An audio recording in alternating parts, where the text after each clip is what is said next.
Gas cylinder அப்படிங்கிறதே இன்னைக்கு ஒரு பெரிய கேள்விக்குறியாக இருக்கக்கூடிய சூழல். அதோடைய விலையும் ஏறிக்கொண்டிருக்கக்கூடிய நிலைமையில சாதாரண சாமானிய மக்கள் மிகப்பெரிய அளவில் பாதிக்கப்பட்டிருக்காங்க. உணவகங்கள் நடத்தக்கூடியவர்கள், ஹாஸ்டல்ஸ் நடத்தக்கூடியவங்க, அவங்களுக்கு அது ஒரு சாதாரண மக்கள் போகக்கூடிய அந்த உணவகங்கள்ல இன்னைக்கு மிகப்பெரிய சிக்கல்கள்ல இருக்கு. அது ஒரு பெரிய இழப்பாக இருக்கக்கூடிய அதே நேரத்தில் இன்னைக்கு பெட்ரோல் டீசல் விலையும் ஏறுதுன்னா எல்லா பொருட்களுடைய அடிப்படை அத்தியாவசியமான பொருட்களுடைய விலையும் உயர்வதற்கான நிலையை அது உருவாக்கி கொண்டிருக்கிறது.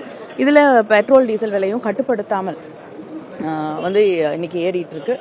டாலருக்கு எதிராக இருக்கக்கூடிய ரூபாயோடைய மதிப்பீடு குறைந்து கொண்டே இருக்கக்கூடிய ஒரு சூழல் மிகப்பெரிய பாதிப்புகளை பொருளாதார ரீதியாகவும் நாம் சந்திக்க இருக்கக்கூடிய சூழல்ல பிரதமர் போன்ற பொறுப்பு மிக்க இடங்களில் இருக்கக்கூடியவர்கள் மக்களுக்கு அட்வைஸ் மாத்திரம் கொடுத்துட்டு இருக்காங்களே தவிர அவர்கள் என்ன செய்ய போகிறார்கள் அப்படிங்கறத பத்தி எந்த விதமான ஒரு நம்பிக்கையை ஊட்டக்கூடிய எதையுமே அரசு தெரிவிக்காத ஒரு சூழலை பார்க்க முடிகிறது.